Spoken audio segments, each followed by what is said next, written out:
والنعمة معكم جميعا. Enda selminya pret tanya ngarap alna pret irnu pret السنيا قبو. أنا عايز أقول حاجة بسيطة عن أجدادنا التورين النر، وأنا عايز أقول عن تاريخ في الفترة ما بين القرن السادس إلى القرن الثالث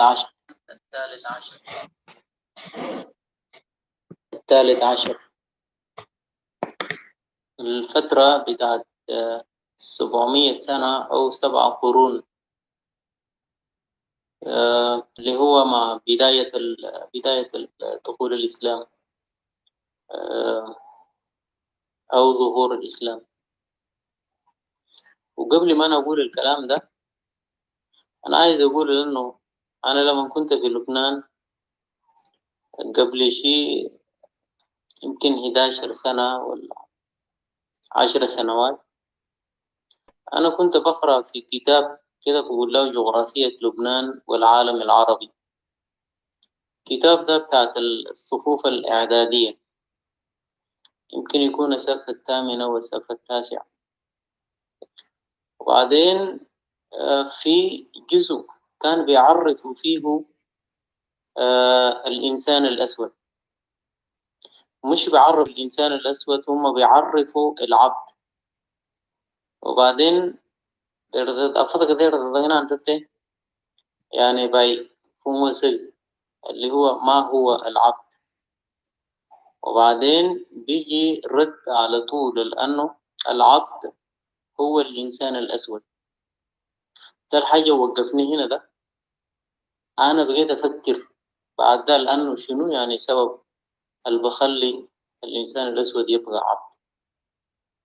يعني ده منو قريبا يدا ده شنو اللي يخليه يكون عبد. طبعا الكلام ده متردد في السودان كتير. يعني يتغنى نقب جانا شوية غورنا شوية لسه كنور بقى منو شوية طوال قام يتي عبد. مع إنه لما نرزاتا في السودان يمكن يقف برا هنا في الدول العربية هنا عارفين إنه لو ذات لبيت التا عبيد. يعني مو يعرف في السودان كده قلت في الدول العربية تغير نفسها بكندلو باعتبار غيرهم كلهم لبيت انت العبد. لكن أنا داير يعني أعمل نقد في التعريف ده أنه العبد هو الإنسان الأسود. أنا عايز أعمل نقد في الكلام ده. وأنا ما هتكلم عربي بس، أنا هشكل أتكلم عربي بعدين يرتوا لي غنر كمان بعض مرات عشان نوجه لعمر. وما ضروري إذا غاجة باولي غنر ممكن أغنى ندمو تيتا، لكن إذا قال يتولي غنر يفهم كل الأجزاء. أنا عايز أقول أنه تولي غنر في القرن السادس. طبعا الإسلام ظهر الوقت ذاك في القرن السادس، بالنسبة لهم ده كان القرن الأول الهجري. بعد ظهر الإسلام ابتدى بغزوات. طبعا غزوات هم بيسموه الفتوحات الإسلامية، لكن بالواقع ده كان غزوات. فهم اجتاحوا كل البلدان الحالية نحن بنشوفهم بنقول لأنه بلدان عربية. العراق مثلا دخلوا فيه واحتلوا العراق.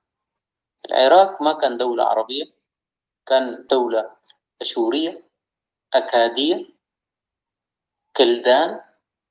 ديل يعني تلقى البراتين ديل أفليرتو والإلروتا خلاف دمو.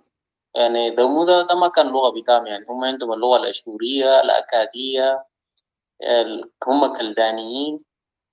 وطبعا قلبهم أسلمهم وحولهم إلى عرب. فدخلوا سوريا. السوريين ما كانوا عرب، هم سريانيين آراميين، ما بيتكلموا عربي، هم بيتكلموا اللغة السريانية الآرامية. هم دخلوا بلدهم واحتلوا البلد بتاعهم، يستلموا البلد الريدلو رتلمو وقملمو. دخلوا لبنان، مش لبنان كان ضمن سوريا أصلا يعني.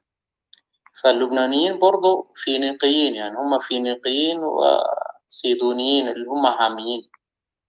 اللي ارتلوا عليهم ده برضو العربيني يرونوا جايين مني. دخلوا فلسطين نفس الطريق. فلسطين ما فيها ليري لهم ديل ناس بيقولوا عليهم حاميين، اللي هم الكنعانيين والفلسطينيين.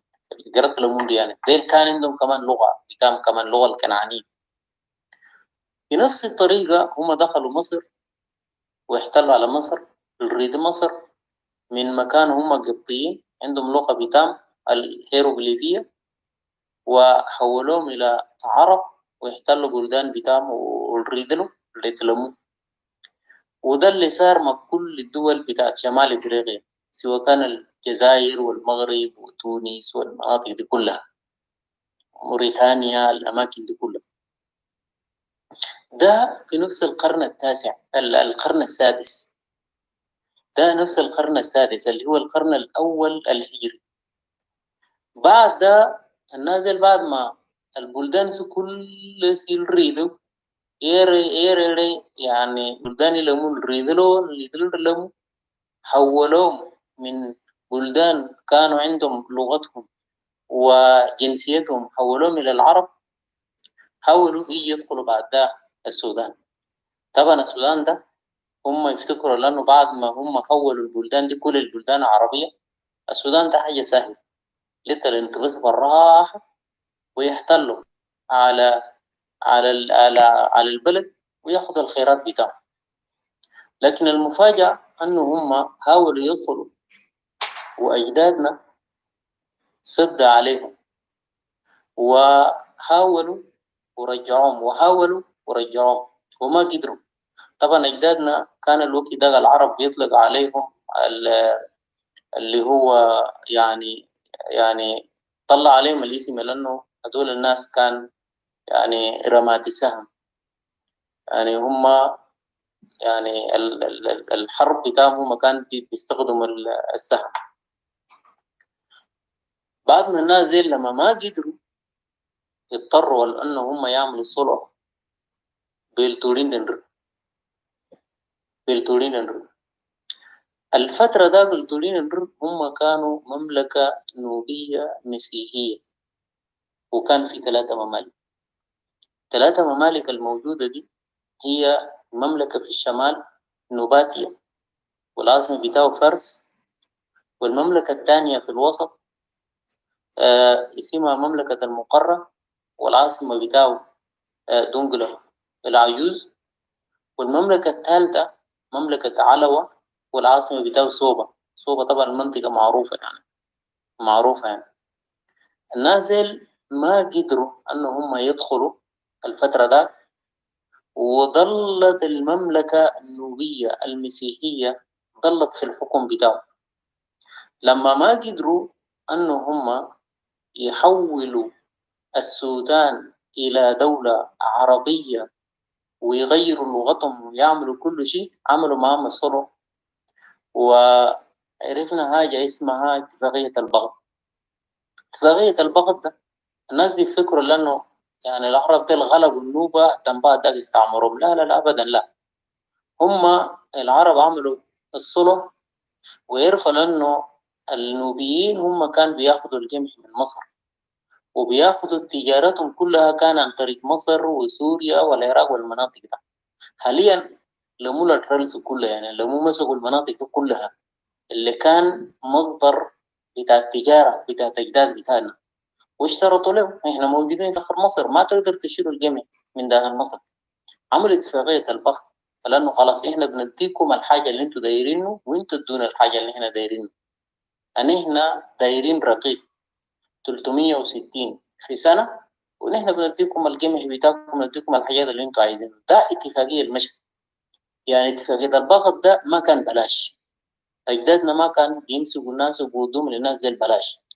ده عملية بتاع تبادل المصالح كان موجود الوقت ده. وأجدادنا ما كان بيشيلوا الناس من داخل الممالك بتاعهم، هم كان بيطلعوا خارج المملكة بتاعهم ويجيبوا ناس ويمشي يسلموا. كان بيجيبوا ناس ويمشي يسلموا. افريقيا مليان اللي طلعوا يعني له كتاب يعني. السودان ما كان بس له كتاب بس، يعني السودان الممالك النوبية في الفترة ده. في فترات بيجي بيحاول الفتوحات يدخلوا وجدادنا برجعوه، وبعد مرات جدادنا كمان بيحاولوا كمان يدخلوا مصر والناس دي برجعوه. يعني في حالات حصل كتير. بعد مرات بيدخل القاعد مملكة نوباتيا وبعدين بيعملوا صلح وبيرجعوا، وبعد مرات كمان النوبيين بيدخل القاعد مصر وبيعملوا صلح وبعدين بيرجعوا. الفترة دي استمرت. أجدادنا استمروا فترة بتاعت من القرن السادس إلى القرن الثالث عشر كمملكة مسيحية مستقلة تماما، ما في زول مسؤول منهم من المملكة بتاعهم. وحافظوا أجدادنا على أنه إحنا نضلوا نوبيين سودانيين وما نكونوا عرب.